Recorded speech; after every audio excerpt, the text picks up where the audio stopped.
Hello friends, स्वागत है आप सभी का हमारे यूट्यूब चैनल पे। और जैसा कि आप सभी को पता है कि हमने प्रतियोगिता दर्पण का जो करंट क्वेश्चनरी का सेक्शन है उसको जो है कि हमने एक नया इनिशिएटिव स्टार्ट किया अपने चैनल पे। उसमें ऑलरेडी हमने कि सितंबर मंथ का कंप्लीट कर दिया है और अपने चैनल पे अपलोड कर दिया है। तो उसको आप हमारे जाके करंट अफेयर्स के प्लेलिस्ट के सेक्शन से देख सकते हो। नाउ इस वीडियो में हम जो है कि अगस्त मंथ का कंप्लीट करने वाले हैं इसमें करंट क्वेश्चनरी। तो इसमें चलिए स्टार्ट करते हैं वीडियो को। पहला जो क्वेश्चन देख लेते हैं। हमारा पहला क्या है, why was Claudia Sheinbaum in the news why. ठीक है, ये नाम एक दिया हुआ है, ये नाम बता रहा है कि क्यों न्यूज में था, ये हमें बताना है। तो इसमें पहला जो दे रखा है हमें, ठीक है, इसमें पहला दे रखा है she has been elected the first women president of the Mexico. ठीक है, सेकंड स्टेटमेंट क्या है, this election makes Sheinbaum the first women to win a general election in the United State, Mexico और Canada. She scholarly work contributed to the 2007 Nobel peace prize winning report on climate change underscoring her credentials as a climate scientist. All of the above statement ये दिया हुआ है इसमें। तो इसमें जो हमारा करेक्ट होगा आंसर, ठीक है, इसका करेक्ट आंसर क्या होगा, डी होगा, मतलब कि सभी सही है। क्लाउडिया शेबाउम किस लिए न्यूज में थी, क्योंकि जो कि हाल ही में first women president of Mexico के रूप में इनका अपॉइंटमेंट हुआ है, चयन हुआ है।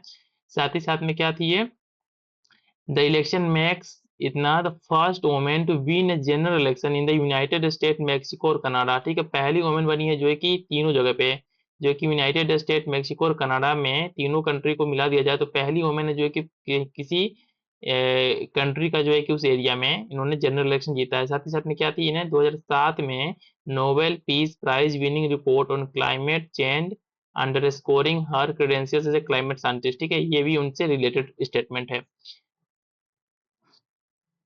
नेक्स्ट देख लेते हैं, हमारा नेक्स्ट क्या है, who among the following has on the parliamentary election 2024 while in jail. ठीक है, ये बताना है हमें कि कौन इसमें से ऐसा व्यक्ति था जो है कि 2024 का पार्लियामेंट्री इलेक्शन जीत गया लेकिन जो है कि उस समय वो जेल में था। तो कौन कौन से थे, हमारे दो का जो आंसर होगा हमारा सी होगा, बोथ 1 और 2। पता है ना, अमृतपाल सिंह का पंजाब से संबंध है और शेख अब्दुल रशीद का कश्मीर से संबंध है। दोनों लोग जेल में थे और दोनों ने जो है कि इलेक्शन जीत गए इस बार के। नेक्स्ट देख लेते हैं, हमारा क्या है, two candidates who are in jail on terror charges have been elected in the 2024 Lok Sabha election, consider the following statement in this regard. कुछ स्टेटमेंट दिया हुआ है यहाँ पे, उसको देख लेते हैं। तो जो इसका करेक्ट आंसर होगा क्वेश्चन नंबर 3 का, ये होगा हमारा ए। डेट मीन्स कि कौन कौन सा, ए 1 ये सही है और साथ ही साथ में तो भी सही है। तो देख लेते हैं क्या क्या इसमें लिखा हुआ है। Legally any member of the parliament is there from attending the proceeding of the Lok Sabha while he और सी इज इन जेल। ठीक है, ये यहाँ पे दिया हुआ है स्टेटमेंट, ये सही है। साथ ही साथ में सेकंड देख लेते हैं क्या है, an elected member of a parliament has the constitutional right to be sworn in the member of the parliament even if he और सी इज इन जेल। ठीक है, ये यहाँ पे दिया है, उसका कुछ राइट है कि उनको जो है कि लोकसभा में जो है कि जाके अपने पद की और गोपनीयता की शपथ लेनी ही पड़ती है। अब इसमें नेक्स्ट देख लेते हैं, ये सभी ना सभी हाल ही में जो है कि बहुत हॉट टॉपिक्स थे न्यूज के, इसलिए जो ना हमारे एग्जाम पॉइंट ऑफ व्यू से बहुत इंपॉर्टेंट हो जाते हैं। नेक्स्ट देख लेते हैं क्या है, what is ABC, what is ABC which is being implemented by the Meghalaya government. ये एबीसी आखिर में है क्या, जिसको जो किसके द्वारा इंप्लीमेंट किया गया है, मेघालय के गवर्नमेंट के द्वारा इंप्लीमेंट किया गया है। तो क्वेश्चन नंबर जो 4 है हमारा, 4 का आंसर क्या होगा, डी। इसका ए बी क्या है, ए एंड बी दोनों सही है, मतलब कि एकेडमिक क्रेडिट स्कोर, इसका फुल फॉर्म क्या है, एकेडमिक क्रेडिट स्कोर। और इसके कुछ फीचर देखने क्या है, ABC is a digital store house date contains information about the credit earn by the student through out there learning journey. ठीक है, तो एबीसी का संबंध किससे है, मेघालय के गवर्नमेंट से है और इसका फुल फॉर्म क्या है, एकेडमिक क्रेडिट स्कोर। ठीक है, एकेडमिक क्रेडिट स्कोर इसका फुल फॉर्म है।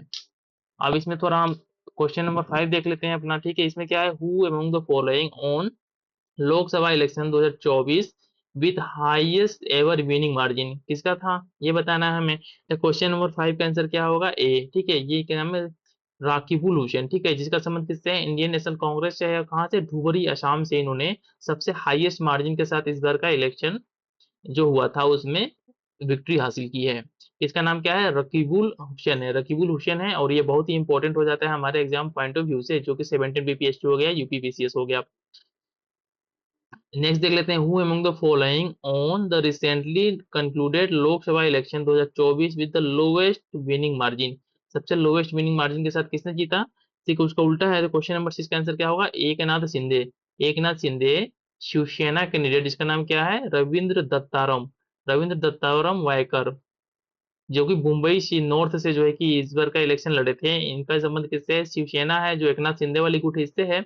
और इनका नाम क्या है? रविंद्र दत्ताराम वाइकर। इन्होंने जब स्लोएस्ट मार्जिन के साथ इस बार का जो लोकसभा का चुनाव हुआ था उसमें विक्ट्री उनको मिली है। तो इस तरीके से देख रहे हो ना, जो भी हमारे इम्पोर्टेंट है ये करंट अफेयर के, इन्हीं चीजों को इसमें दिया हुआ है। साथ ही साथ में हमसे आपसे आप लोगों से एक हम्बल रिक्वेस्ट है कि यदि आप लोगों को वीडियो अच्छा लग रहा होगा, इतना अच्छा हम सीरीज स्टार्ट की है अपने चैनल पे, तो वीडियो को लाइक कर दीजिएगा, साथ ही साथ में चैनल को सब्सक्राइब जरूर कर लीजिएगा। ये हम्बल रिक्वेस्ट है आपसे, क्योंकि इतना मेहनत कर रहे हैं हम। क्वेश्चन नंबर 7 देख लेते हैं। इसमें क्या है? Consider the following. पहला क्या है? Prime minister of India. Second क्या है? Ministry of finance. ये कुछ यहाँ पे दे रखा है मिनिस्ट्री। तो पूछा क्या है देखते हैं। How many of the above are member of the cabinet committee on security. जो कैबिनेट कमिटी ऑन सिक्योरिटी है, इसमें से कौन कौन से मेंबर होते हैं? तो क्वेश्चन नंबर 7 है हमारा। क्वेश्चन नंबर 7 का आंसर क्या है? सी, मतलब कि ओनली 5। ठीक है, इसमें से जो 5 है, एक को छोड़ के, ये जो है कि इसके मेंबर्स होते हैं। और कौन कौन से होते हैं ये देख लेते हैं। ठीक है, इसमें से ओनली 5 है, एक कोई नहीं है। ये देख लीजिएगा आप लोग इसमें। क्वेश्चन नंबर 8 देख लेते हैं। इसमें क्या है? Consider the following names of the politicians दिया हुआ है। ठीक है, पहला क्या है इसमें पूछा गया है देख लेते हैं। How many of the above are working as the deputy chief minister in any state. ठीक है, कौन इसमें से जो है कि डिप्टी चीफ मिनिस्टर के रूप में किसी स्टेट में काम कर रहे हैं? तो क्वेश्चन नंबर जो 8 है हमारा, इसका आंसर क्या हो जाएगा? डी। डी मतलब कि ऑल 5, जितने भी लोग हैं सभी कहीं ना कहीं के हैं। दिया कुमारी पता है आप लोगों को, राजस्थान में। फिर केवी सिंह देव, ठीक है, ये भी कहीं है। अरुण साव भी हैं, पार्वती परिदा भी हैं, जगदीश देवड़ा है। इनका कहीं ना कहीं से संबंध है, जहाँ पे ये डिप्टी सीएम के रूप में वर्क कर रहे हैं। अब मैं इसमें से थोड़ा बता देता हूँ कि कौन कहाँ पे काम कर रहे हैं। कि जो पहला जो है हमारा है ना, इसमें केवी सिंह देव हैं। ठीक है, केवी सिंह देव हो गए। और साथ ही साथ में जो पार्वती पगीड़ा, ये इनका संबंध कहाँ से? ये लोग दोनों जो है कि उड़ीसा में, ठीक है, उड़ीसा में एज ए डिप्टी सीएम है। साथ ही साथ में जो हमारा नेक्स्ट है इसमें, अरुण साव को देख लेते हैं। अरुण साव कहाँ पे है? इनका छत्तीसगढ़ में ये, ठीक है, छत्तीसगढ़ में डिप्टी सीएम है। और जगदीश देवड़ा, ठीक है, जगदीश देवड़ा कहाँ पे है? ये जो है कि एमपी में है। तो जो भी एमपी पीसीएस वाले, ठीक है, चाहे और स्टेट वाले हैं, उनके लिए भी इंपॉर्टेंट है। और दिया कुमारी राजस्थान से है। नेक्स्ट देख लेते हैं हमारा क्या है। Which of the following pair is not match correctly in relation to recently appointed chief minister in the states after the election in the state legislature. ये कुछ दिया हुआ है। पहला क्या है हमारा? इसमें से कौन जो है कि करेक्टली मैच नहीं है, हमें ये बताना है। तो क्वेश्चन नंबर 9 का जो करेक्ट आंसर क्या होगा? डी। ठीक है, सिक्किम के जो दिया है हमारा, सिक्किम का दिया हुआ है पवन कुमार चामलिंग। ये गलत है, बाकी सब सही है। इसमें कौन सही है? आंध्र प्रदेश का एन चंद्रबाबू नायडू, पता है, एज ए सीएम वहां के अपॉइंट हुए हैं। उड़ीसा के कौन है? मोहन मांझी। और साथ ही साथ में अरुणाचल प्रदेश के कौन है? पेमा खाड़ू। और साथ ही साथ में सिक्किम का देख लेते हैं हम कि सिक्किम में कौन अपॉइंट हुआ है। तो सिक्किम के का नाम क्या है? प्रेम सिंह तामांग। ठीक है, इनका नाम क्या है? प्रेम, यहाँ लिख देता हूँ मैं, ठीक है, प्रेम सिंह तामांग। ठीक है, ये जो है कि वहाँ के सीएम अपॉइंट हुए हैं। नेक्स्ट देख लेते हैं। Assembly election to which state was not held in April May June. ठीक है, इस बार के जो है कि अप्रैल मई जून में कहाँ पे जो है कि इलेक्शन हेल्ड नहीं हुआ है, तो ये जो हमको बताना है। तो क्वेश्चन नंबर 10 का जो आंसर क्या होगा? ये होगा हरियाणा। क्योंकि पता होगा कि अभी हाल ही में जो है कि हरियाणा में कुछ दिन पहले, 4-5 दिन पहले इलेक्शन कमीशन ने अनाउंस किया है, इलेक्शन वहां पे होंगे। हरियाणा, जम्मू कश्मीर में इलेक्शन होने वाले हैं। ठीक है, इसलिए जो है कहाँ कहाँ पे इलेक्शन हेल्ड हुआ था अप्रैल मई जून में? उड़ीसा में, आंध्र प्रदेश में और अरुणाचल प्रदेश में। नेक्स्ट देख लेते हैं इसमें क्या है। Which of the following pair is not match correctly in relation to the newly constituted council of minister after election of 18th Lok Sabha. ये इस बात का ध्यान रहे कि इस बार का जो लोकसभा हुआ था ना, ये 18th लोकसभा था। इसमें देख लेते हैं। एक्सटर्नल ये तो सही है, S Jaishankar ji, ministry of agriculture and family welfare. ठीक है, नरेंद्र सिंह बोल रहा है इसमें। तो जो हमारा करेक्ट नहीं है उसी को बताना है। तो क्वेश्चन नंबर 11 का जो हमारा करेक्ट आंसर होगा, ये होगा बी। ठीक है, बी क्या है? Ministry of agriculture and farmer welfare. ये नरेंद्र सिंह नहीं है, इसके कौन है? आप सभी को पता होगा इसके कौन है? शिवराज सिंह चौहान। ठीक है, राज सिंह चौहान। ठीक है, शिवराज सिंह चौहान जो है कि इसको हेल्ड कर रहे हैं, इस बार लीड कर रहे हैं। और मिनिस्ट्री ऑफ कोऑपरेशन को अमित शाह देख रहे हैं। और मिनिस्ट्री ऑफ एजुकेशन को धर्मेंद्र प्रधान। ओल्ड वाला सिस्टम है। नेक्स्ट देख लेते हैं क्या है। G7 summit were held from the 13 to 15 June 2024 at Borgo एंजानिया। ठीक है, G7 समिट कहाँ पे हेल्ड हुआ था? बोर्गो एंजानिया in the city of Fasano in the Italy. Italy में हेल्ड हुआ था। इटली में किस जगह पे? पसानो एक सिटी है, और उसके जगह का नाम क्या है? बोर्गो एग्नाजिया। तो उसके बारे में कुछ यहाँ पे दिया हुआ है, ये कौन सा समिट था ये बताना हमें। तो क्वेश्चन नंबर जो हमारा 12 है, इसका आंसर क्या हो जाएगा, ये 50वां था, ठीक है। 15 G7 समिट था, इसको जो है कि इटली में, ठीक है, इटली में ऑर्गेनाइज किया गया था, हेल्ड किया गया था। नेक्स्ट देख लेते हैं हमारा क्या है, India rank in environmental performance index 2024। जो 2024 का एनवायरमेंटल परफॉर्मेंस इंडेक्स है, इसमें हमनी के इंडिया के कौन सा रैंक बांटे हैं, भोजपुरी में बोले तो, ठीक है। तो कौन सा रैंक बांटे हमनी के इंडिया के, 30 नंबर का क्वेश्चन करेंगे, 176 रैंक है जो, ठीक बा। इंडिया के रैंकिंग बांटे 176 एवरी के एनवायरमेंट परफॉर्मेंस इंडेक्स में। क्वेश्चन नंबर 14 देख लेते हैं क्या है, which of the following statement is incorrect about the climate change performance index, ठीक है। क्लाइमेट चेंज परफॉर्मेंस इंडेक्स के बारे में कौन सा स्टेटमेंट इसमें से हमारा इनकरेक्ट है, सही नहीं है। तो क्वेश्चन नंबर 14 का आंसर हमारा क्या हो जाएगा, क्वेश्चन नंबर 14 का आंसर होगा हमारा ए, ठीक है। ए कौन सा, ये CCPI is release every year by the United nation framework convention on climate change, ये स्टेटमेंट गलत है। तो आखिर में जब ये नहीं, तो ये किसके द्वारा होता है, ये United nation framework convention climate change plus German watch, ठीक है। जर्मन वॉच मैं यहाँ लिख देता हूँ, जर्मन वॉच, ये दोनों लोग मिलकर जो है कि इस इंडेक्स को निकालते हैं, जिसका नाम क्या है, क्लाइमेट चेंज परफॉर्मेंस इंडेक्स, ठीक है। और इसके साथ ही साथ ये सही है, हमारे इंडिया का रैंक कितने था, 7 था। बहुत इंपॉर्टेंट है कि इस बार के क्लाइमेट चेंज परफॉर्मेंस इंडेक्स में इंडिया की रैंकिंग कितनी थी, 7 थी। मैं फिर से रिपीट करता हूँ कि इस बार के क्लाइमेट चेंज परफॉर्मेंस इंडेक्स में इंडिया की रैंकिंग 7 थी। साथ ही साथ में लिखा यहाँ पे नेक्स्ट क्या है हमारा, none of the 64 largest emitters are on a 1.5 degree centigrade pathway at, this is why the top 3 rankers remain vacant, जो दो ऊपर के जो 3 रैंकिंग थे वो जो है कि क्या थे, वैकेंट थे, खाली थे। साथ ही साथ में कहता worst performance in the overall ranking are UAE, सबसे खराब परफॉर्मेंस किसका था, यूएई का था। फिर ईरान का था, उसके बाद से सऊदी अरबिया, मतलब सबसे लास्ट में कौन था, सऊदी अरबिया का परफॉर्मेंस जो है कि क्लाइमेट चेंज परफॉर्मेंस इंडेक्स में सबसे खराब था। और साथ ही साथ में इंडिया की रैंकिंग कितनी है, 7th है, और इसको रिलीज कौन करता है, United nation framework convention on climate change plus German watch. आप लोग इसको अच्छे से देख लीजिएगा। नेक्स्ट देख लेते हैं, which of the following statement is incorrect, incorrect पूछा है about the global gender gap index 2024, कौन सा इसमें से इनकरेक्ट है। तो क्वेश्चन नंबर जो 15 है हमारा, ठीक, क्वेश्चन नंबर 15 है, इसका आंसर देख लेते हैं कौन है हमारा, बी है, ठीक है। बी है, ये वाला गलत है।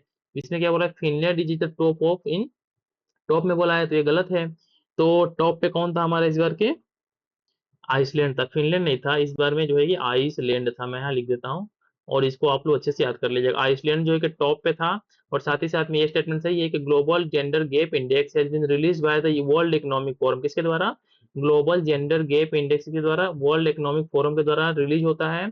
साथ ही साथ में with in south Asia Pakistan सोड द पुअरेस्ट, पाकिस्तान क्या था, पाकिस्तान का सबसे पुअरेस्ट था परफॉर्मेंस, वाइल बांग्लादेश का 99 था। और साथ ही साथ में इंडिया की रैंकिंग कितनी थी इसमें, 129। बहुत important exam point of view से कि ग्लोबल जेंडर गैप इंडेक्स में, जिसको जो है कि वर्ल्ड इकोनॉमिक फोरम रिलीज करता है, इंडिया की रैंकिंग कितनी थी, तो इंडिया की रैंकिंग मैं यहाँ लिख देता हूँ साइड में, इंडिया की रैंकिंग 129 है। इसको अच्छे से याद कर लीजिएगा। साथ ही साथ में देख लेते हैं, India figure among the group of nations to have one of the lowest level economic gender parity, and India से इकोनॉमिक पैरिटी स्टोर भी सबसे जो है कि लोएस्ट है।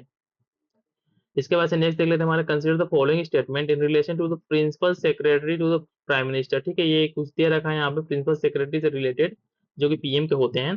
तो क्वेश्चन नंबर 16 का जो करेक्ट आंसर होगा हमारा, ठीक है, तो 16 का करेक्ट आंसर कौन सा होगा हमारा, 16 का करेक्ट आंसर होगा डी, मतलब कि चारों के चारों सही है। तो चारों स्टेटमेंट में पढ़ देता हूँ, ऐसे एग्जाम पॉइंट ऑफ इतना इंपॉर्टेंट है नहीं, फिर पढ़ देता हूँ। The appointment committee of the cabinet has approve the reappointment of P K Mishra, P K Mishra as a principal secretary of the prime minister. Primary PM का जो prime minister secretary Modi ji का किसको अपॉइंट किया गया है, पी के मिश्रा को appoint किया गया है। साथ ही साथ में the appointment of P K Mishra is effective from, इतना डेट्स है, इंपॉर्टेंट नहीं है, स्किप कर सकते हैं। The appointment will be coterminous with the term of the prime minister, or until further order has been earlier ever, ठीक है। ये इतना इंपॉर्टेंट है, नहीं, देख लीजिएगा। और नेक्स्ट देख लेते हैं हमारा, which of the following statement is incorrect पूछा है about the national security advisor, national security advisor के बारे में कौन सा स्टेटमेंट इनकरेक्ट है। तो क्वेश्चन नंबर 17 है, इसका आंसर क्या होगा, बी होगा। The appointment of NSA is effective from, इतना, ठीक है, इंपॉर्टेंट है नहीं, ये लेकिन गलत है। देख लेते हैं क्या है इस बार का जो है कि एनएसए किसको अपॉइंट किया, अजीत डोभाल को। और साथ ही साथ में यहाँ कुछ इन्फॉर्मेशन है इनसे रिलेटेड, वीडियो को पॉज करके पढ़ लीजिएगा। नेक्स्ट देख लेते हैं, consider the following facts about the nitrous oxide, nitrous oxide के बारे में कुछ फैक्ट दिया हुआ है यहाँ पे, और इसके बेस पे हमको जो बताना है कि कौन सा सही है इसमें। तो क्वेश्चन नंबर 18 का हमारा जो करेक्ट आंसर क्या है, डी, मतलब कि सभी के सभी सही है। तो देख लेते हैं क्या क्या लिखा है इसमें। लिखा है nitrous oxide N2O is a potent planet warming gas, ठीक है, वार्मिंग गैस है N2O। साथ ही साथ में क्या है, high level of the nitrous oxide in the atmosphere can deplete the ozone level, ठीक है, ओजोन लेवल को ये क्षति पहुंचाती है। साथ ही साथ में क्या है, the top 5 emitters of the nitrous oxide gas are, China first पे है, सेकंड पे कौन है, इंडिया है। इंडिया की रैंकिंग क्या है, नाइट्रस ऑक्साइड के एमिटर में सेकंड है, ठीक है, बहुत इंपॉर्टेंट है, देख लीजिएगा। और साथ ही सिलसिले में ये यूएसए है, ब्राजील है, फिर रसिया भी है। Nitrous oxide gas is more impactful than carbon dioxide and methane, बहुत ज्यादा इम्पैक्टफुल होता है नाइट्रस ऑक्साइड। नेक्स्ट क्या है इसमें, despite being the second largest emitter India has the lowest per capita emission at इतना, ठीक है, लोवेस्ट पर कैपिटा एमिशन है, जबकि इंडिया जो है कि सेकंड लार्जेस्ट एमिटर है। अब इसमें नेक्स्ट देखते हैं क्वेश्चन क्या है, which of the following pair is not match correctly in relation to per capita emission of nitrous oxide, ठीक है, ये पूछा है यहाँ पे जो ऑलरेडी ऊपर दिया हुआ है। तो क्वेश्चन नंबर जो 19 होगा हमारा, 19 का आंसर कौन सा है हमारा, क्वेश्चन नंबर 19 का आंसर है सी, ठीक है, यूएस का दे रखा है यहाँ पे, अब बाकी सब सही है। अभी अपने ऊपर देखा कि इंडिया कितना था, 0.8 किलोग्राम N2O पर पर्सन है, ठीक है, जो कि लोएस्ट है, बहुत ज्यादा उतना हाई नहीं है। नेक्स्ट देख लेते हैं, government of India has form a committee under the chairmanship of DoS to combat transnational cyber crimes, transnational cyber crime को डील करने के लिए गवर्नमेंट ऑफ इंडिया ने कमिटी को अपॉइंट किया है, किसके अंदर में, ये बताना है हमें। तो क्वेश्चन नंबर 20 का जो आंसर होगा हमारा, 20 का बी होगा, किसके अंदर में, special security internal security ministry of home affairs के अंदर में एक जो है कि ट्रांसनेशनल साइबर क्राइम को डील करने के लिए एक कमेटी अपॉइंट की है, तो बहुत इंपॉर्टेंट है एग्जाम पॉइंट ऑफ व्यू से, इसको देख लीजिएगा। नेक्स्ट देख लेते क्या है, which of the following statement is incorrect about the speaker of the Lok Sabha, speaker of the Lok Sabha के बारे में कौन सा स्टेटमेंट इसमें से इनकरेक्ट है। तो 21 का आंसर क्या है हमारा, सी है। क्या बोल रहा है, speaker vacate is office with the dissolution of the Lok Sabha, जैसे लोकसभा का डिसोल्यूशन होता है जो कि स्पीकर अपने पोस्ट को वेकेट कर देता है, तो ये गलत है हमारा, ठीक है, गलत है पूरा, और बाकी सब सही है। Speaker of the Lok Sabha is elected by the member of the Lok Sabha bye simple majority of the member present and voting in the house, सही है। The speaker hold office from the date of his her election till immediately before the first meeting of the next Lok Sabha, सही है। Speaker presides over a joint sitting of the two houses of the parliament, सही है, सबको पता होगा, polity के कुछ question है, बेसिक कॉन्सेप्ट हैं। नेक्स्ट क्या हमारा, pro tem speaker of the Lok Sabha के बारे में दिया हुआ है, पहला क्या दिया है, तो कोई 22 का आंसर देख लेते हैं सीधे हम लोग। 22 का आंसर क्या हमारा, ए है, ठीक है, is appointed by the president of India, जो प्रोटम स्पीकर का नियुक्ति होती है कौन करता है, प्रेसिडेंट ऑफ इंडिया के द्वारा किया जाता है। और एग्जाम पॉइंट ऑफ व्यू से बहुत ही इंपॉर्टेंट है, क्योंकि हाल ही में जो है कि इलेक्शन के बाद से स्पीकर का चुनाव हुआ है। 23 देख लेते हैं क्या है, the public examination prevention of the unfair means act 2024 2024 is applicable in India from which date, किस डेट से एप्लीकेबल है। क्वेश्चन नंबर 23 का आंसर क्या होगा हमारा, ये हो जाएगा सी, किस डेट से, जून 21 2024 से ये जो नया हमारा एक्ट आया जिसका नाम है public examination prevention of unfair means act, जो है कि एप्लीकेबल हो जाएगा इंडिया में। नेक्स्ट क्वेश्चन देख लेते हैं क्या है, world migration report 2024 was launch by, किसके द्वारा लॉन्च किया गया है। क्वेश्चन नंबर 24 का आंसर क्या होगा, इंटरनेशनल ऑर्गेनाइजेशन फॉर माइग्रेशन, ठीक है, इसके द्वारा इस रिपोर्ट को लॉन्च किया गया है। क्वेश्चन नंबर 25 देख लेते हैं क्या है, which of the following statement is are correct about the travel and the tourism development index, ठीक है, कौन सा स्टेटमेंट इसमें से करेक्ट है पूछा है। तो 25 का जो करेक्ट आंसर है हमारा ये है सी, मतलब कि ऑल थ्री, तीनों के तीनों सही हैं, तो पढ़ देते हैं हम यहाँ पे। Travel and tourism development index 2024 has been developed by the world economic forum, किसके द्वारा, ये इंडेक्स WEF, ठीक है, WEF के द्वारा जारी किया जाता है। और साथ ही साथ में India rank in the travel and कितना, 39 रैंकिंग है इंडिया की, इंडिया की रैंकिंग कितनी है हमारी, 39 रैंकिंग है। साथ ही साथ में देखते हैं, index highlights India's high price competitiveness and the robust air transport and the ground and the port infrastructure, मतलब कि तीन जगह पे इंडिया के रैंकिंग में इंप्रूवमेंट हुआ है, जिससे कि जो है कि इंडिया का जो है कि ओवरऑल रैंकिंग जो है 39 हो गया है। नेक्स्ट देख लेते हैं क्या है, water for the share prosperity, water for the share prosperity report 2024 है रिलीज बाय, कब किसके द्वारा रिलीज किया गया है, 26 का जो आंसर है हमारा, सॉरी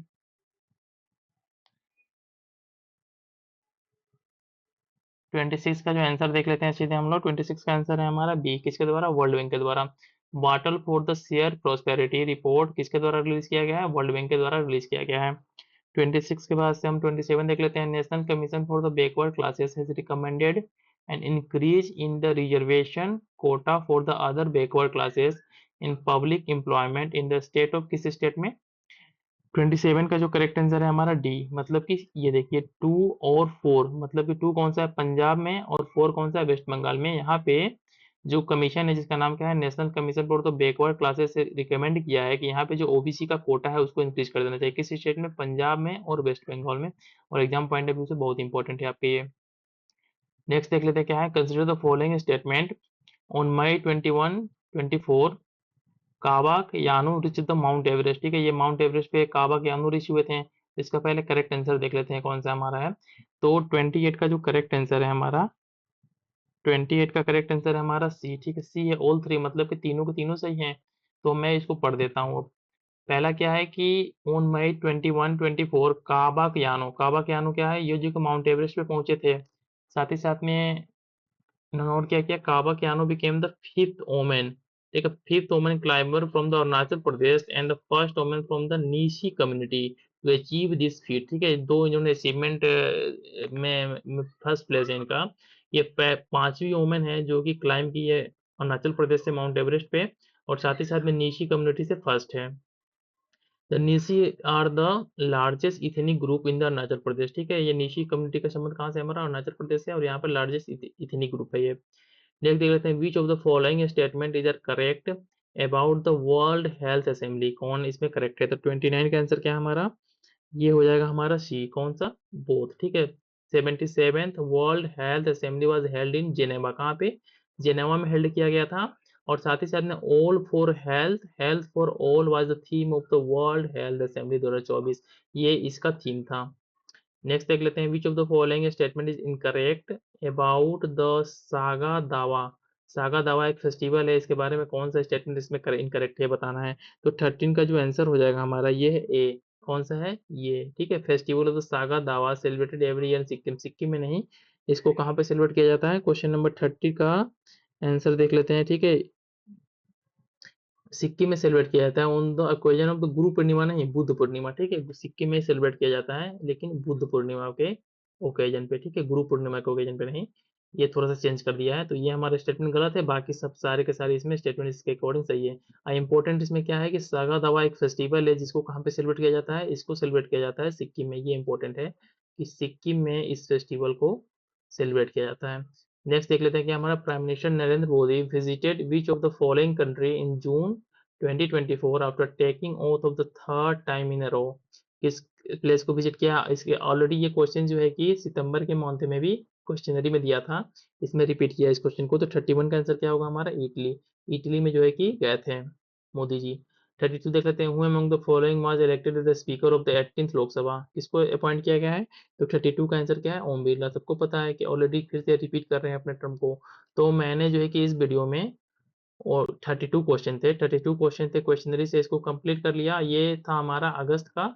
और इसके बाद से जो नेक्स्ट इसकी वीडियो आएगी इसमें हम जो है कि जुलाई मंथ का जो है कि कंप्लीट कर लेंगे। और इसके साथ ही साथ आप लोग से हम्बल रिक्वेस्ट है कि यदि ये वीडियो आप लोग अच्छी लग रही हो, आपके एग्जाम पॉइंट ऑफ व्यू से इंपॉर्टेंट हो, तो वीडियो को लाइक और साथ ही साथ में चैनल को सब्सक्राइब जरूर कर लीजिएगा। ठीक है, क्योंकि बहुत ज़्यादा मेहनत करके आप लोगों के लिए हम ये वीडियोस लाते हैं। तो अगर आप लाइक कर दोगे और चैनल को सब्सक्राइब कर दोगे तो हमारा भी हेल्प हो जाएगा। थैंक्स फॉर वॉचिंग, मिलते हैं नेक्स्ट वीडियो में।